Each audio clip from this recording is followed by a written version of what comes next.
like I think one of the things that are helpful if each individual could reproduce the other one's position to make sure we're not talking past each other.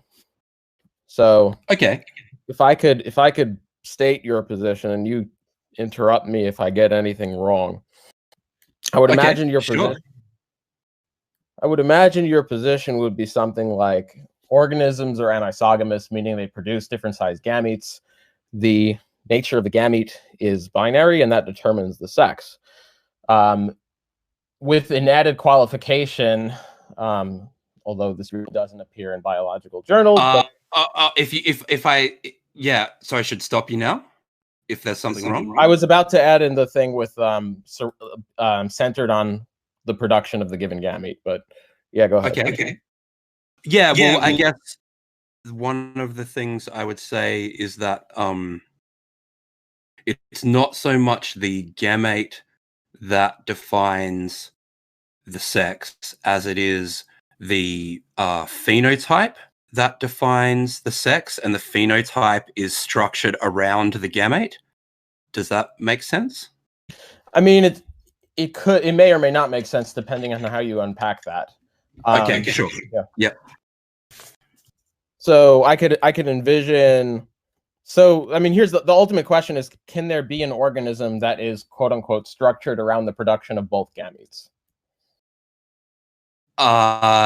Yes, there can be, and there are organisms that are like that, but there are no humans that are like that.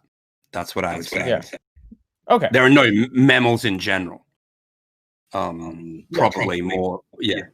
Well, I'm not sure if that's the case. I would have to get into more about what it could or could not be the case depending on how you're defining structured around production. So if there's going to be there may be some vagary there. Sure. But regardless, I mean, I think there's nothing logically impossible about it. Like, for example, you could have, wait, just hold on. Let me message someone who's interested in listening.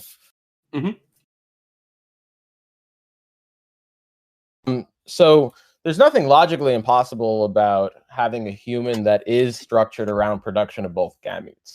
We may or may not have observed a human that is structured to produce both gametes, depending on how you define centered around the production of it. We have observed humans that can produce both gametes, but depending on how you define centered around production of it, or structured around the production, yeah, depending on how many features you consider necessary or not, they may or may not fall into the criteria of structured around the production of both. But certainly, I think we would agree that there's nothing logically impossible about a human that can be born with producing both gametes and structured around the production of both gametes. But what it would require, if it, like, I agree that it's not logically impossible, but what it would require is a third phenotype. So you would need sorry? When you say third phenotype, what do you mean? Just the phenotype that's structured around production of both gametes? Yeah, so the female phenotype is structured around large, and the male phenotype is structured around small. So what you would require is a third phenotype that was structured around both, whereas what happens in humans is you either get you don't get a third phenotype that's actually structured around producing both phenotypes. What you get when you get, as close as humans come to being hermaphroditic, is you will either get a male phenotype that has female gametes in it, or you will get or vice versa, but you won't get a third phenotype. Okay, so I mean, I guess that could be true or not, depending on what you consider to be the third phenotype or not, where you draw your criteria for what would be considered the phenotype or not. There's some vagary there. I could unpack that. I don't think I need to, though, because I think that view has a reductio. Okay. So I think just the question of, I mean, the ultimate question is, do you think that an individual that can biologically reproduce sexual reproduction, and biologically father children, do you think that doesn't entail them being a male sex, or having the characteristic of male sex?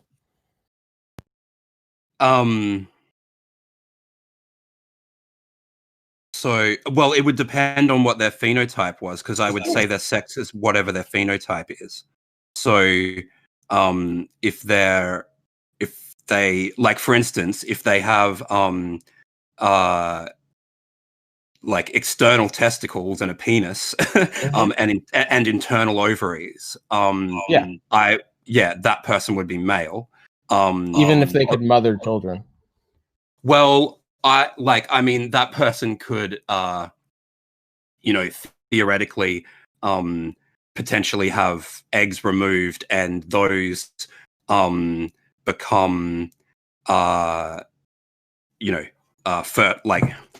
fertilized and become a life. But it's not as though they can't mother children reproductively. Like biologically. Sorry, not biologically. Internally. right. They can mother children biologically.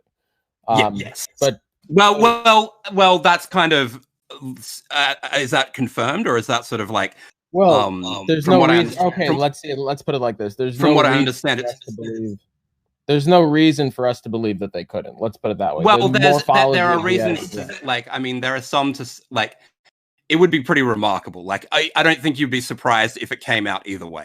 Like, if it turned out that that it actually didn't work. I the point is, like, I mean, I think that's fine. I think I don't need it to be the case. I think as long as the case is that it's possible, I think the case that sex is not binary goes through. Sure. And here's why. So I guess. Oh, sorry. Yeah, I mean, the reason why is just based on what it means to be binary, or what it means for a variable to be binary. What it means for a variable to be binary is just that it has to be one or the other, and it has to be exclusive, and you can't be both at the same time. Yeah. And even if that's why it's defined around the phenotype, which is exclusive. It's it's not. I mean, here's the thing. It's just, there's a difference between not observing an individual with both phenotypes and not being able to observe an individual. You mean sorry, do you mean gametes or phenotypes? Phenotypes. Even if you want to go away from the gametic view, and you want to take the view that there needs to be some vague definition that fulfills the requirement of being structured around production of a given gamete. Even if you want to take that view, it still doesn't get you to sex being binary. And we can get into why. So sure. So even if you want to take that view where you need to have a phenotype that is centered around production of a given gamete, as long as it's possible to be the case that you can have, or at least there's nothing that's physically impossible about it or logically impossible about it. It's just not been observed, depending on how you structure the definition. As long as that's possible, and because we do see it in non-mammalian species, so it clearly is possible for sexual organisms to have this criteria, then sex can't be binary. And here's why. Because what it means to be binary is that it's a logical exclusive disjunction. It's not just that values that... So for example, let's say we have two values and there's only two possible values. Mm-hmm. And we only observe two values. That's binary. I agree that system is binary. Now, if there is a system which we only observe two possible values, but there is a third possible value, So let's say Mhm. someone's working, instead of binary code, someone's working with ternary code, right? So instead of a code that's with zeros that allows zeros and ones, the code allows zeros, ones, and twos, right? Mhm.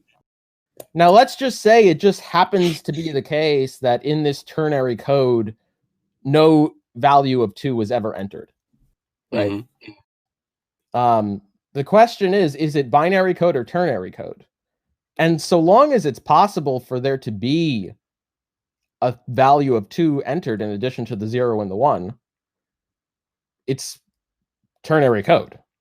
The fact that you only observe zeros and ones doesn't actually entail the code to be binary. Sure. Right. But yeah. Okay. Yeah. So in the case where we have the phenotypes, so we have phenotype requirement A, B, and C. Even if we haven't observed C in mammals, the fact that it can be, it's the fact that it can be observed, the fact that it can be the case, it clearly is the case in non-mammals, which entails that sex is non-binary in those contexts. It would also entail that sex is not binary in this context, unless there's some argument that there's an impossibility for it to be the case, for it to ever be the case in mammals. Yeah, well, I guess yeah, I don't know. I'm having trouble putting into words why I find that unconvincing, which is probably not surprising. But I guess how am I if it's theoretically possible for there to be a third phenotype, we have to operate as though there is one. Is that what you're saying? No, not operate as though there is one. It's just operating as we have to. What it entails. It's not an entailment on how we have to operate. It's just an entailment about what the categorization system is. So long as it's possible for there to be a third value, the categorization system can't be binary by definition. Sure. Okay. Well, the reason why there can't be a third value, what I would say, is because those values are determined by two, like the way you get a male and the way you get a female is from, at least out of humans, is from the, like, when a human life is first conceived, you've got 6 to 8 weeks where it is a bipotential it has bipotential gonads, so it's neither male or female. And then at about 6 to 8 weeks gestation, the fetus starts to develop down either the Müllerian or the Wolffian, the male and the female. Yeah, I'm aware of this. Okay. So what I'm saying is for there to be But there are issues. Yeah, but the problem for there to be a Yeah, third phenotype, there would need to be a third structure there, or there would need to be there wouldn't. Why?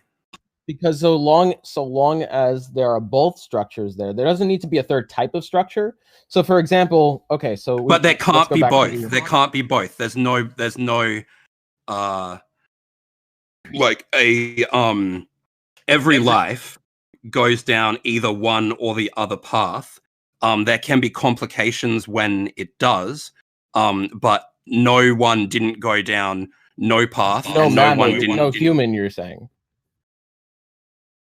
Because we agree there are organisms that are non-human that have gone down both paths, that do have... No, because those species don't... well, I have no knowledge about, like, for instance, like those penis fencing slugs. I have no knowledge about where they come from in terms of... They wouldn't have a bipotential gonad because they don't split into two different... They're not a...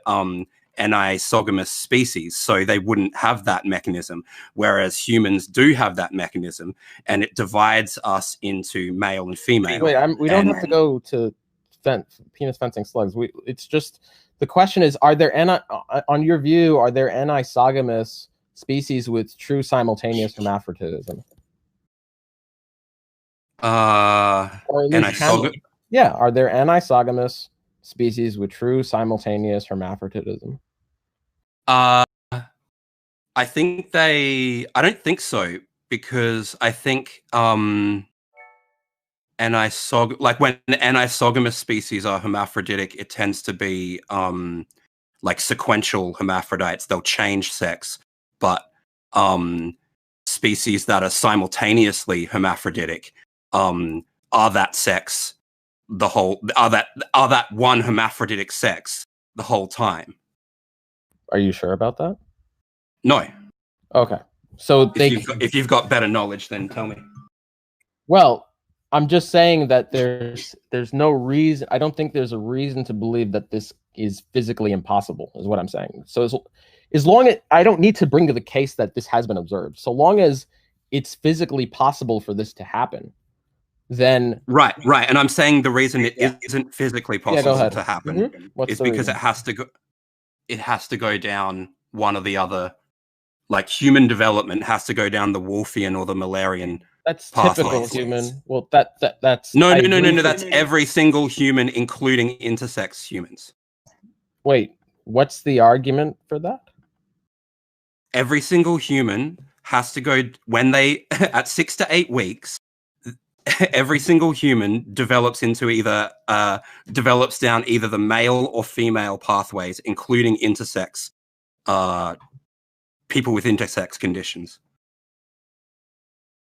Okay, and that's how you know what intersex condition they have, because they might go down the male pathway and then have certain complications that have different problems. Can they go down both pathways? No. What's the argument for that? It just that's just a repetition of the claim. That's just to say that it's impossible. That's what he's asking for a proof for. Who's this? Oh, that's Isaac. He's someone who's good with philosophy and logic. But he's good if we're ever talking past each other, he can maybe give some clarity. Okay. But I guess the situation is like you're making a claim that this is impossible, and then you're saying the reason it's impossible is because each individual has to go through down one of these two pathways. And I ask you if they can go down both. You're saying no, and I'm asking you what's the argument for why it can't be the case, why it's impossible to be the case that an individual can go down both. I don't know enough about the biology of it. I think it's something to do with the mechanisms, because the reason why you can't go down both is because when you go down one, mechanisms. Yeah, I can help you out. There are inhibitory. I mean, I can help you out here. There's inhibitory mechanisms that when you go down one pathway, there's inhibitory mechanisms that inhibit the other pathway. Like I know, and destroy it. Yeah, and destroy it. I agree. But that actually doesn't make the case that it's impossible to go down both pathways. It just means that in typical, normally functioning individuals going down pathways, or even every individual that we have observed, although I'm not too quick to grant that claim, those pathways that destroy the counter opposing one are intact. But there's no argument that has to be the case. There could very well be just a malfunction of the inhibitory mechanisms of the other pathway, and the other pathway just ends up developing anyway. I'm just asking for an argument for why that couldn't happen. I don't know the science behind it. There are things similar to that can happen. In terms of you can have what is it? Shit, I should know these conditions better. But yeah, you can have certain situations where the other one won't get fully how does it work? I don't know enough about it. Oops. Yeah, I mean, there's things like there's things like anti-Müllerian hormone. Yeah. But here's the thing: like, none of these things are going to get you to where you want to go. None of these mechanisms are going to establish that it's impossible to be the case that someone can go down both pathways. And so long as okay, yep. Yeah. Sorry. And so long as that's the case, so long as there's no argument for being impossible for an individual to have both characteristics. So characteristic of being organized around production of male gametes and characteristic of organized around being production of female gametes. It entails that there are three. It entails that there are three categories. Or at least it's a system where there can be three categories. Right, but you're categorizing them slightly differently. No, I'm not. I'm categorizing them the same way you are. I'm just working within your system. It's an internal critique. I agree that I have a different system of categorizing sex than you. I think there are reasons. Yeah, but I think what you're doing is you're saying that the sex is defined by the gamete, and so you're going. No. I'm working within your system. I'm saying sex is defined by the phenotype, just like you said. Right. Yeah. I said there's the phenotype. So what other species, what other species have there been where we've had such intimate knowledge of them as we do with humans, where there's been an entirely third phenotype which doesn't exist in any other, where has this ever happened before? Why would we be discovering a new phenotype in this point? Well, that's a different question to whether. So for the first thing I'll point out is why we would do it is tangential. It's a tangential question to whether the categorization is binary or not. Even if there's no utility or usefulness to categorizing it as non-binary, that's a separate question as to whether the categorization schema is in fact non-binary. So I just want you to be sensitive to that. So you're asking a question that's tangential to what we were coming to discuss, because I didn't come in here to discuss whether it's useful or not.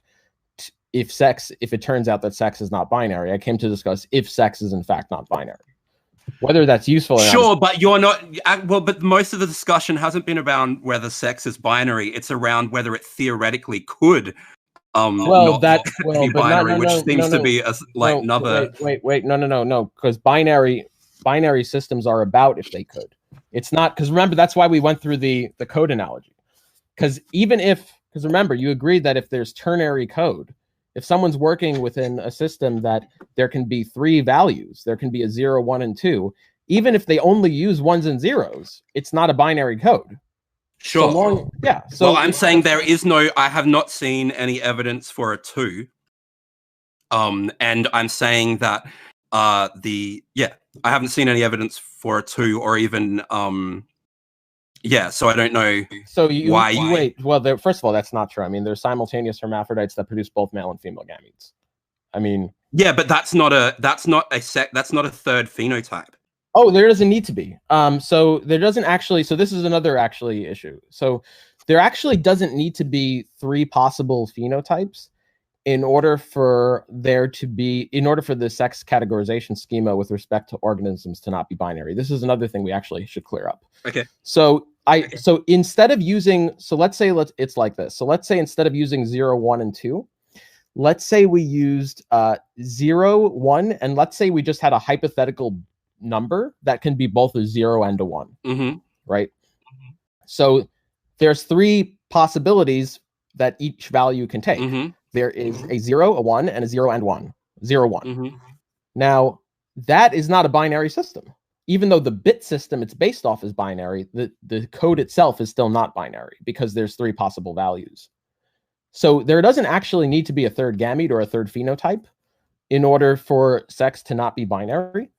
As long as, because remember, that's what, if it's an exclusive disjunction, it's not just that what entails it to be binary is that there's 2, that the bit system is binary. It means that there's an exclusive disjunction to that bit system as well. Uh-huh. So in other words, it's that there's a 0 and a 1, and there cannot be a value which is 0 and 1. So as long as as long as it's possible to have a phenotype for which one individual can be both male and female phenotype, even though the bit system is binary, the categorization system the bit system is based off is actually not binary. Yeah. I don't think the description... shit. Sorry. I don't think you're giving the... Are you trying to say that you're surprised that I'm not giving you the sex as a spectrum spiel? No. I just don't think that. Yeah, I think what you're describing when you say a 0 and a 1, those people are either a 0 or a 1 because their phenotype is either male or female. What's the argument for that? Like, are you saying, wait, just to be clear, are you saying it's impossible for there to be a individual that is male and female?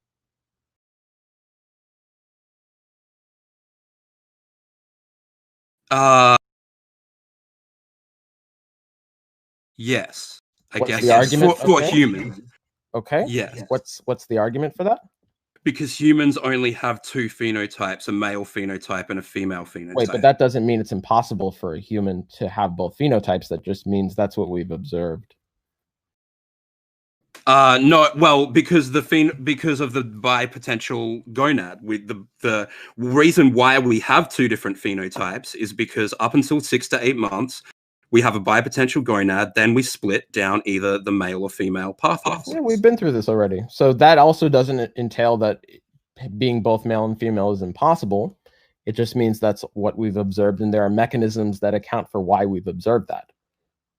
There's no argument there that it's impossible to have a male and female. Well, how would one arise? How would a male and female arise? Yeah, so for first thing I'll point out to you is that I don't actually need to give you an explanation for how a male and female to arise in order for it to be possible. Things can be possible without a known explanation. But what I can tell you is what's an example of that? What's an example of that? What's an example of something that is possible without a known explanation for how it's possible? Yeah. There are plenty of examples of that. We don't have the full explanation for quantum mechanics effects. It's still unknown. Many unknown mechanisms exist there to this day. Yet we accept certain things happen from them. We don't have a full. All right, give a different example. We don't have a full. I mean, we don't. Just that I know that quantum mechanics is like a common place that people use the fact that it's quite a complicated thing to yeah, we don't actually know all of the mechanisms of how Tylenol works to this date, by the way. We know some of them, but not all of them, yet we accept that the outcomes of Tylenol are the outcomes of Tylenol. I think that's not an apt comparison. We don't know Hawking we don't know we accept that Hawking radiation happens, and we don't know the full mechanism to how that happens. Yeah, but this is things we can see and know exist. These aren't hypothetical things like yeah. But the point is, no. Well, I understand you. Well, the reason I'm giving it to you is because you've asked me for an example. The broader point here is not. Okay. The broader point here is just that. The fact that we don't have an explanation of a given phenomena doesn't mean that the given phenomena is actually impossible. Yeah, like there could be a Loch Ness monster. Right, but here's the point though. The point is that what is entailed by a categorization system that is binary is not just that we don't observe third values. What's entailed by a binary categorization system is that it's defined that there cannot be a third value. Right. Remember the ternary code issue? It's not just that the issue is not just that there is no observed third value. The issue is that there cannot be. It's impossible for there to be a third value by definition of what it means for the code to be binary. Now, in order to say that, yeah. So as long as it's possible for there to be a third value, then sex cannot be, or any. But there is no third value. Yeah, even if there isn't. Yeah, so even if there isn't no third value, it doesn't actually follow that sex is binary. Just like with the ternary code system. Even if there's no third value in a ternary code system, if there can be a third value and it just hasn't been entered, it's a ternary code system. It's not a binary code system, or more than a ternary code. It could be sure. So what? How are you showing that it could be possible? Like what mechanism? Yeah. By what mechanism would we get a? Oh, but then you don't have to give a mechanism because theoretical things can happen and right. There's no contradiction. There's no logical contradiction that's entailed. You can make the case that if you could find a logical contradiction, then that would be the strongest way to show that it's impossible. if you want to say it's impossible, you can state the proposition and its negation that the claim sex is not binary affirms, if you can do that. I didn't understand what you said. well, so when we say something is impossible, there's two common things we can mean. We can mean that it's logically impossible, meaning that unless you're a dialetheist, we don't have to get into what that means. That it entails a contradiction. Yeah. Right. So the other thing that we can mean is that it's physically impossible, and what we mean by that is that there's a contradiction with respect to the laws of physics. Now, I don't see a case for there being an argument for there being a contradiction for either of those things, a contradiction with the laws of logic and a contradiction with the laws of physics, for there to be a mammal with true simultaneous hermaphroditism. Or actually, I shouldn't even use true simultaneous hermaphroditism, because you actually wouldn't consider true simultaneous hermaphroditism to be both male and female, because you have a different definition of male and female that biologists use. But even with your definition, I would actually make that, and just a side point, I would make the case that you are using a proprietary definition. But even with your even going with your proprietary definition, I think that sex would still not be binary, just by what it means to be binary. To be binary, it means that it's impossible for there to be a third value. And there is no third value. No, but it does. See, what it means to be binary is it's not that it is the third value. That's not what it means to be binary. What it means to be binary is that it's impossible for there to be a third value. You understand the difference between those two? I think I get what you're saying. I think probably if I knew the biology of it better, I could argue why it's impossible, but obviously I don't. So I think that's but as long as you understand what it is that you need to show and to make the case that it's not binary. It's not that you need to show that there is no value that is a third type of value. That doesn't show that the categorization schema is binary. What needs to be shown is that it's actually not possible for there to be a third value in the categorization schema. Yeah. Now, usually this is done analytically. So, for example, in binary code, it's just analytically defined to be the case that for all values within the schema, it's only possible for there to be two possible values, and that's what it means to be binary code. You can only have one of only two possible values. And if there ever could be a third value, not if there ever is a third value, if there ever could be a third value, then it by definition just wouldn't be binary code. It could be ternary code, it could be something else. Right. So the easy way to do it is just set it up by definition.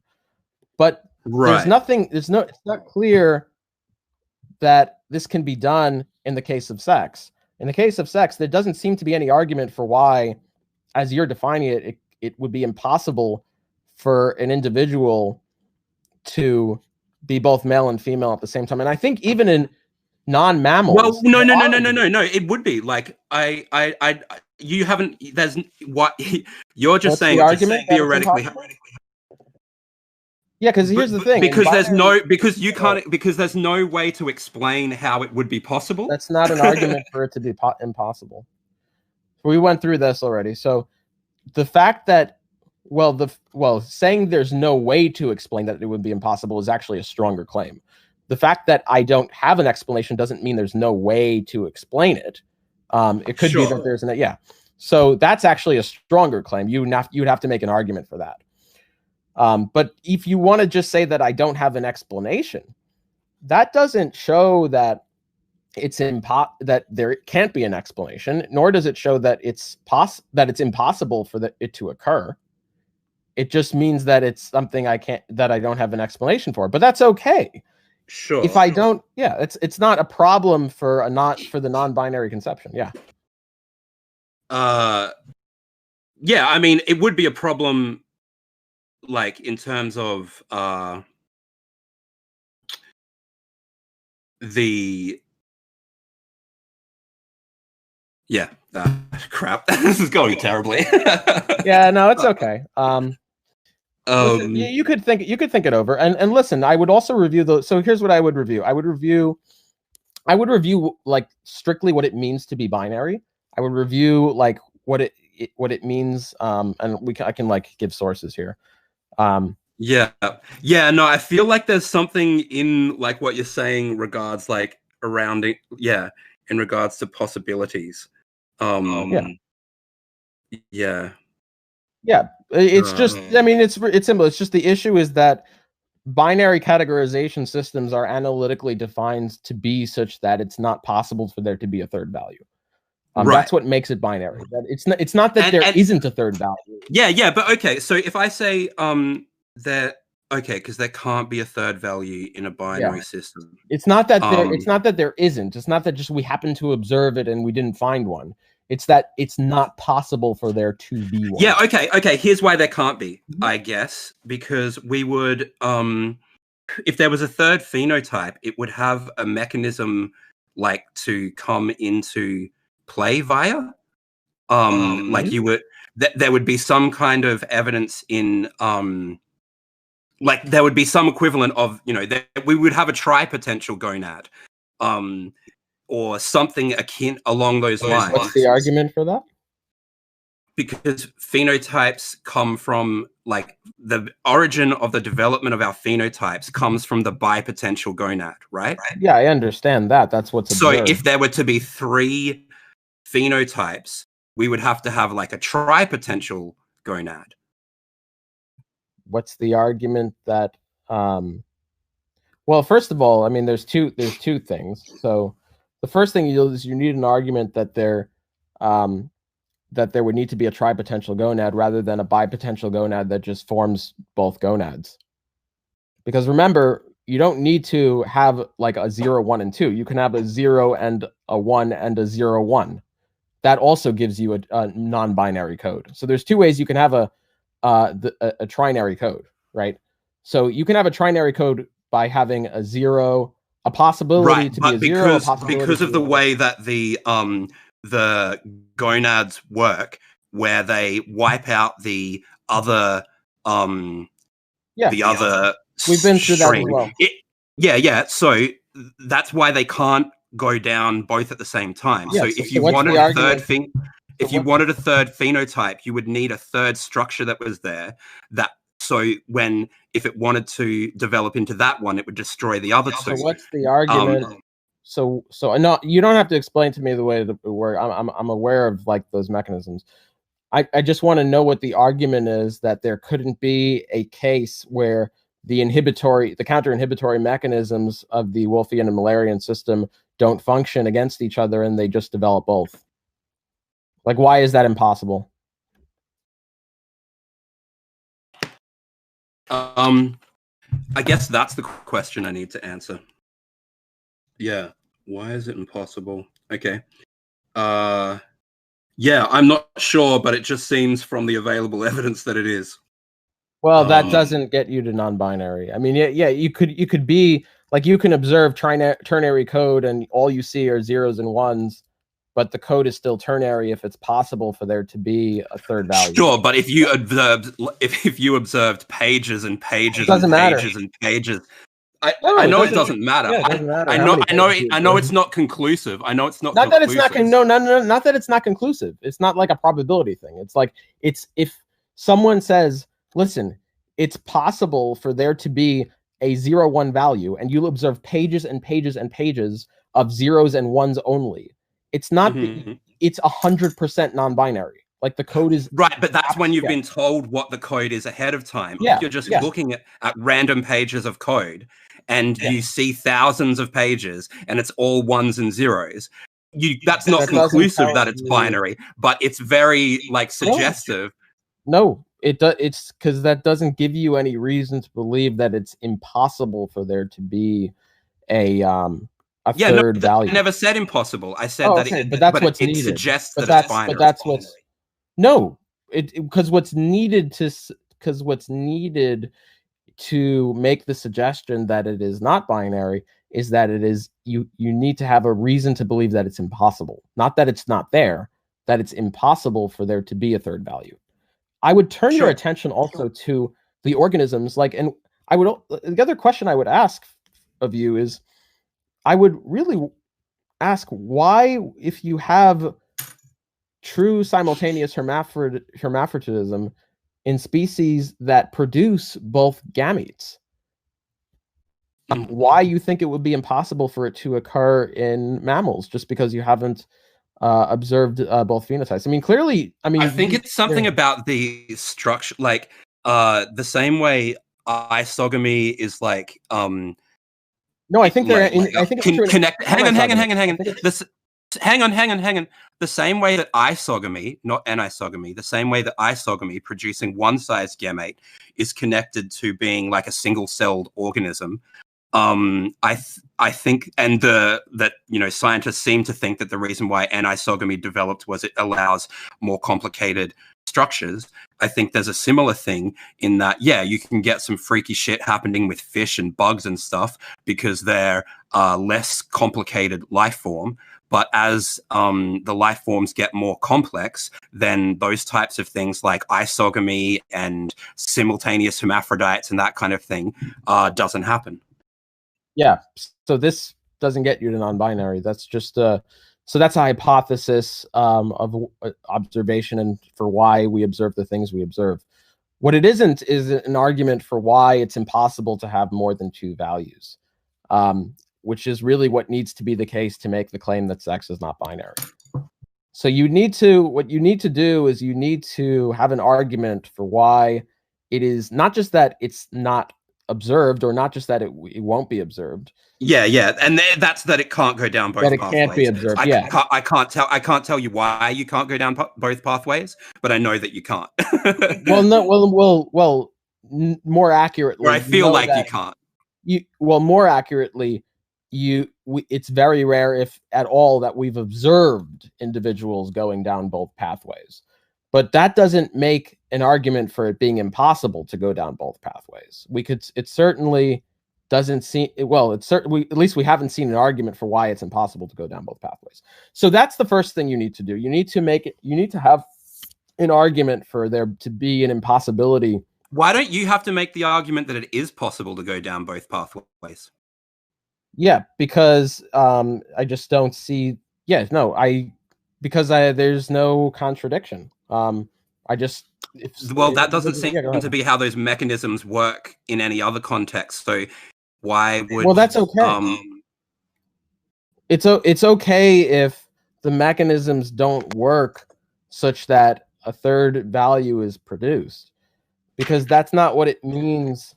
No. But even like what you're saying, go down both, like just there's no third value. There's both gametes, but it comes from people developing down both the Wolffian and Müllerian structures simultaneously. Why don't you have to prove that's possible? Well, it doesn't entail a contradiction. I think it is possible because it's perfect. It's coherently conceptual, and it doesn't entail a contradiction. And so I don't know if it's coherently. I don't know if it is coherently. Well, what's the incoherence? Or conceptually coherent. Is there like a contradiction that's entailed? Yeah. What is that? What is the contradiction? Why can't you? I think it's about the nature of the mechanisms. I can't really. Well, because here's the thing: like with binary code, I can spell the contradiction out, right? So. Sure, because you can just go, you can make the binary code example and you can say, and then the 1, 0, and that's the third option. Hold and on, that's I just have to respond to Pragma in the chat. Like, no, this is just cringe, Pragma. Like to go like based off like the voltage with, I understand like you can have like a binary variable based off like a continuous voltage variable, but that's clearly not what we're talking about here. Like, okay, we can have that conversation later. The point is with binary code, which is a very good, which I do maintain is a good example, despite this voltage sophistry.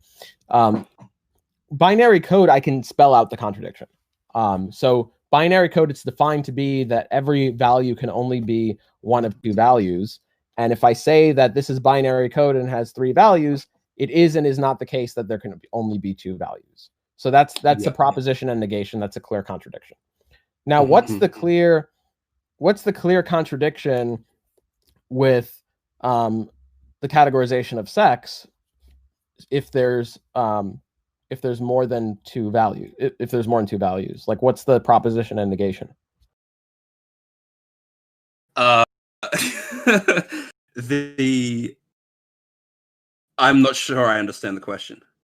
So we understood how with binary code, if we say that there's a third value, that there would be a contradiction. Sure. Yeah. Like I guess logical contradiction. Yep. Okay. Now, in the case of sex, if there's more than two sexes, does that entail a contradiction?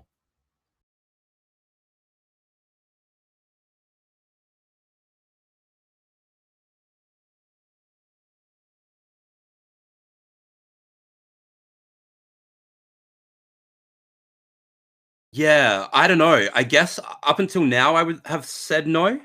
Yep. Yeah, well then if it doesn't, then it seems to be the case that it's possible for there to be a third sex. As long as it's possible, even if it's not observed, this categorization scheme is not binary. Right. Yeah. I just yeah. So they get both gametes. Yeah, it doesn't matter though. Yeah, okay. They wouldn't develop. Yeah, they wouldn't develop a third phenotype though. Doesn't matter. It's not about wouldn't. It's about couldn't.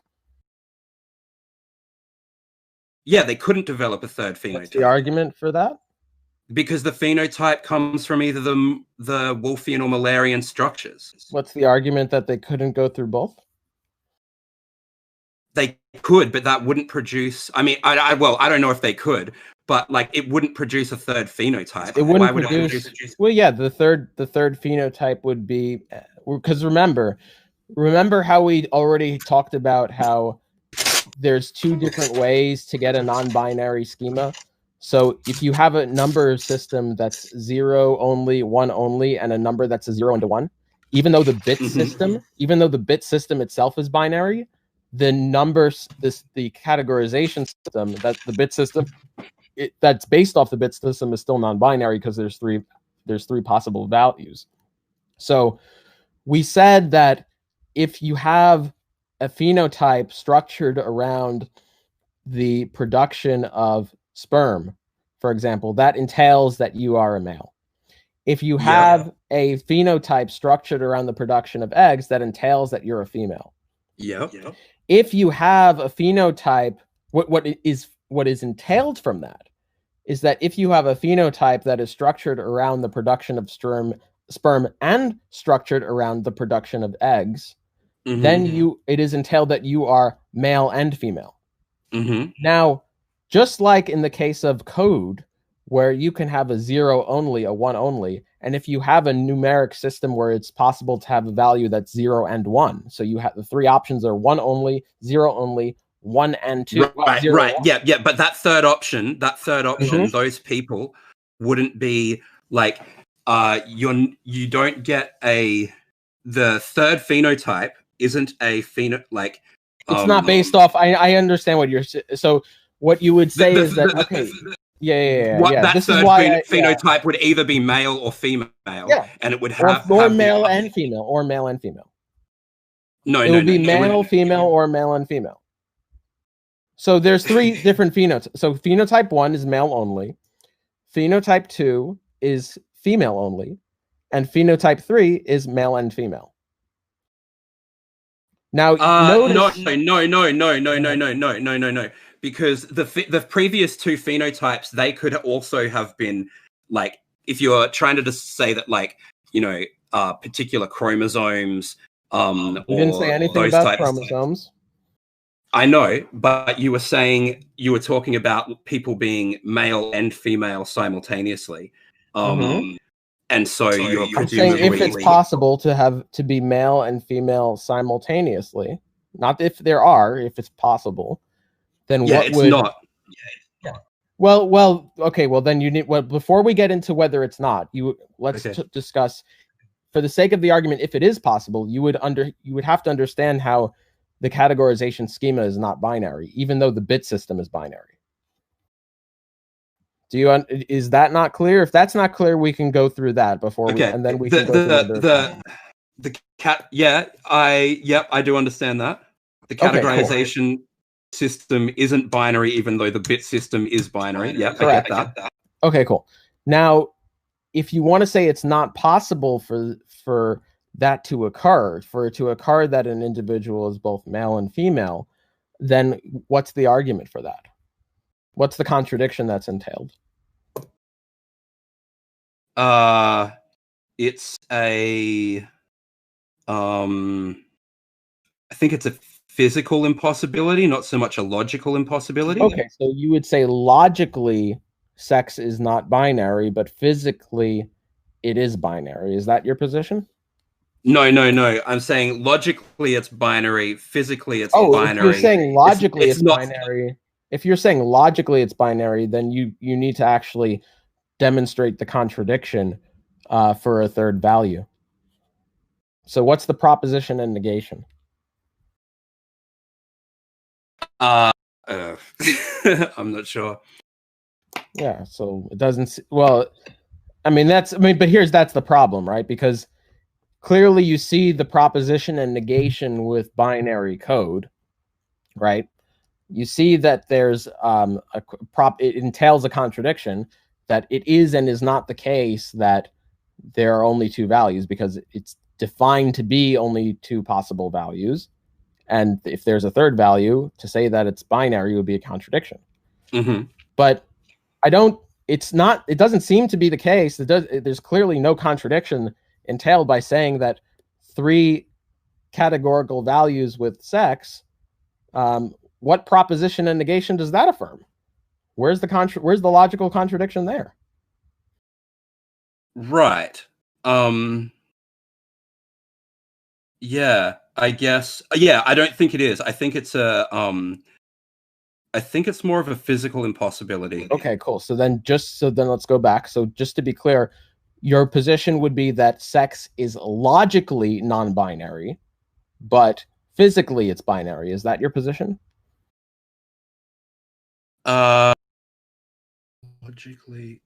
Logically it could be more. Well, because sex is more than sex isn't just a human specific thing. Yeah, I understand. So I'm just using your definition of sex. I know. I'm just trying to work through it.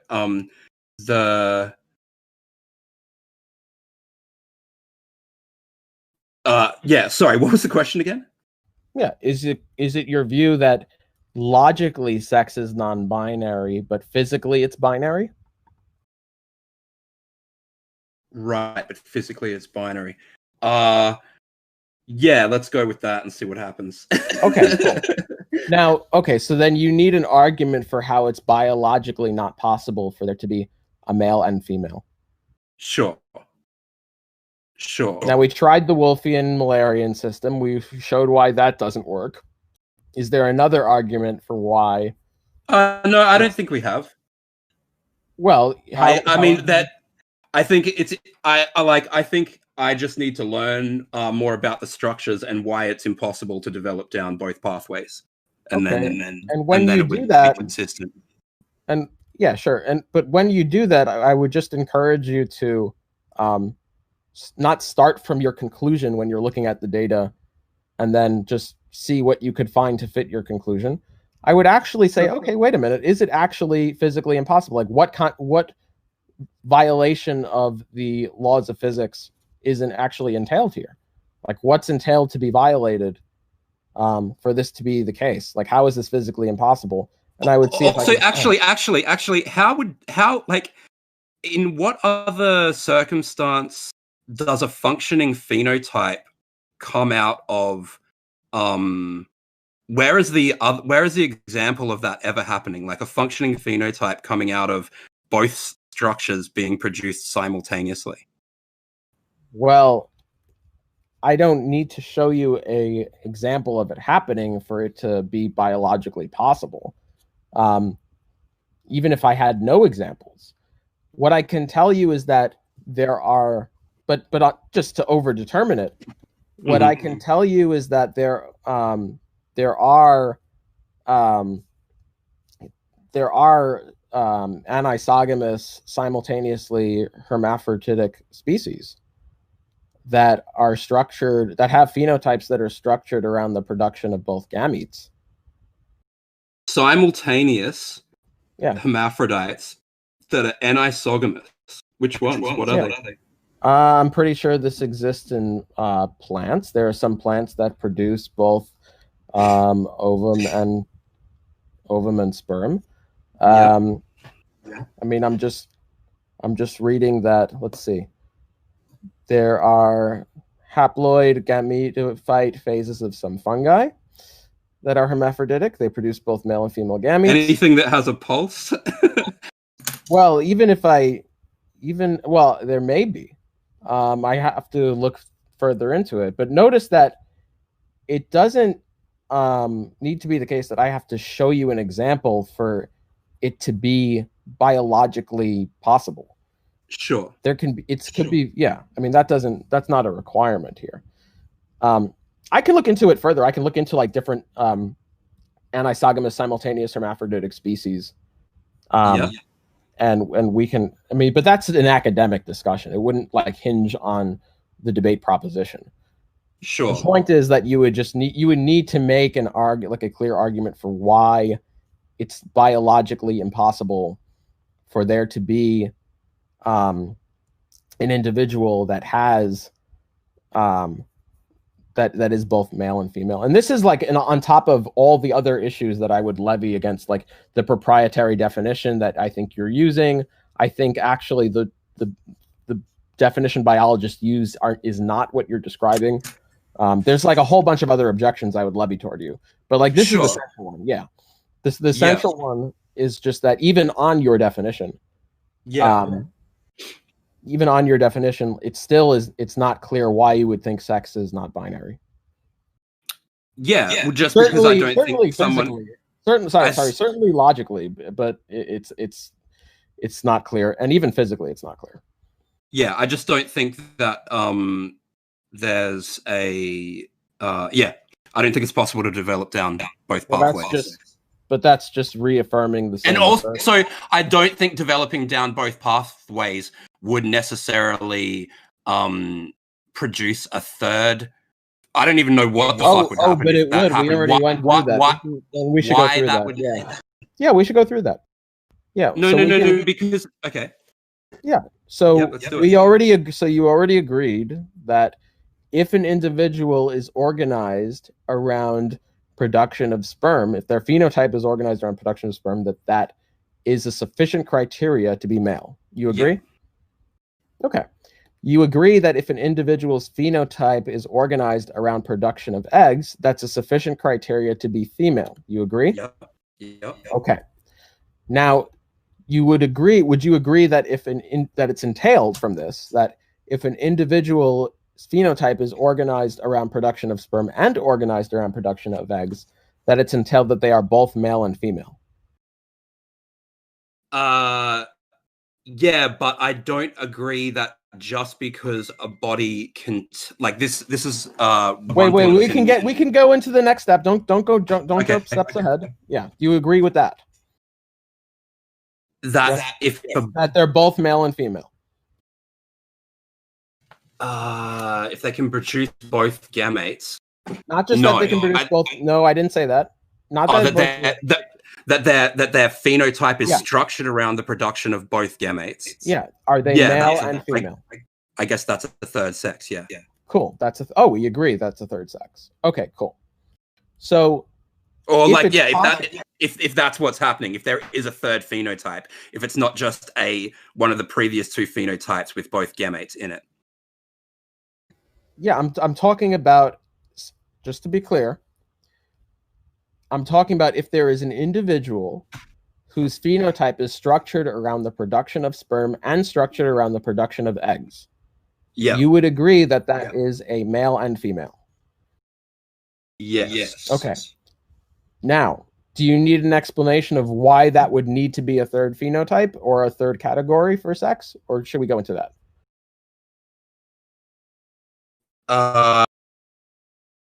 Yeah, no, I understand why that's a third category. Yep. Okay, cool. So what you need to do is you need to have an argument for why it's not biologically possible for you need to have an argument for why it's not biologically possible for an individual to be male and female. That's what you need to do. Because there's no pathway for a human to develop down that would get them. There's no biologically possible pathway, or there's no observed pathway? I'd say biologically possible. What's the argument for that? That you need a that there's no structure in the bimodal gamete to support that. What's the argument for that? That there is no, or that there couldn't be biologically?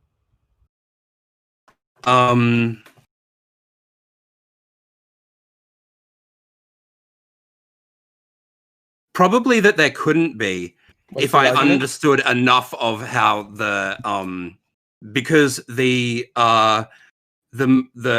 pathways are exclusive. Well, the pathways, just to be clear, the pathways are exclusive with functioning mutually competitive inhibitory signals. So that's what makes the pathways exclusive. It's not that they're intrinsically exclusive. They're exclusive because there are things like anti-Müllerian hormone. There's counter-inhibitory hormones. If you develop down one pathway, it inhibits the other. Now, the problem here is that doesn't entail that it's biologically impossible to go down both pathways. It just means that there are mechanisms by which the other pathway is inhibited. It's not clear why there couldn't be a case where the inhibitory mechanisms are just non-functional and both pathways develop. Now, what I would want to see is an argument for why it's biologically impossible for both pathways to develop. Sure. Yeah. Yep. I'll get onto that. And I would also look into true simultaneous hermaphrodism in anisogamous species. So just so we're clear, we agree that logically speaking, sex is non-binary. You concede that. Is that correct? Hello? Logically speaking, sex is non-binary. There's no contradiction with there being a third sex. Do you agree to that? Yeah, I guess. I don't know. I'm sort of undecided. Well, hold on. Then what? Do you think that it entails a contradiction?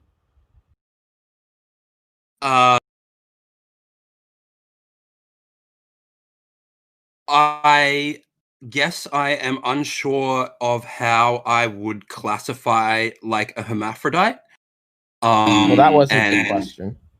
Because we're not even talking about hermaphrodites with your definition of sex. We're talking about an individual whose phenotype is structured around the production of sperm and eggs. Because remember, a biologist wouldn't have that necessary criteria for there to be a hermaphrodite. A biologist would actually just consider an organism that can produce both sperm and eggs and can reproduce with them to be a hermaphrodite, even if they didn't have like equally structured phenotypes or whatever you're saying. But anyway, so what we're talking about is an organism whose phenotype is structured around production of sperm and egg. Now, my question is, do you think that somehow entails a contradiction, a logical contradiction, like a proposition and negation being affirmed? Yeah, probably not logical. Yeah, no. Okay, so you agree that logically sex is non-binary.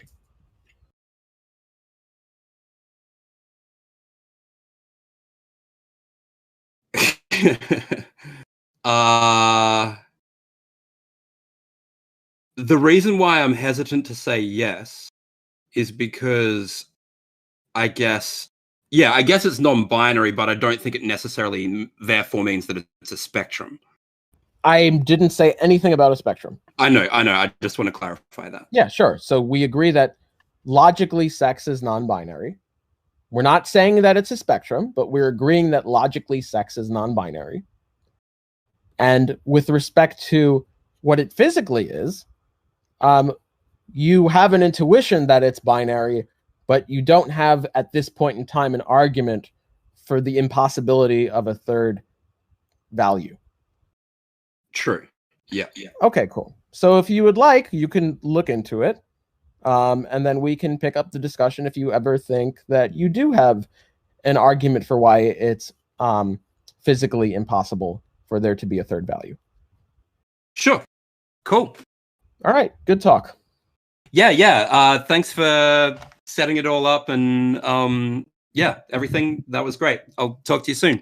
All right. Take care. All right. See ya.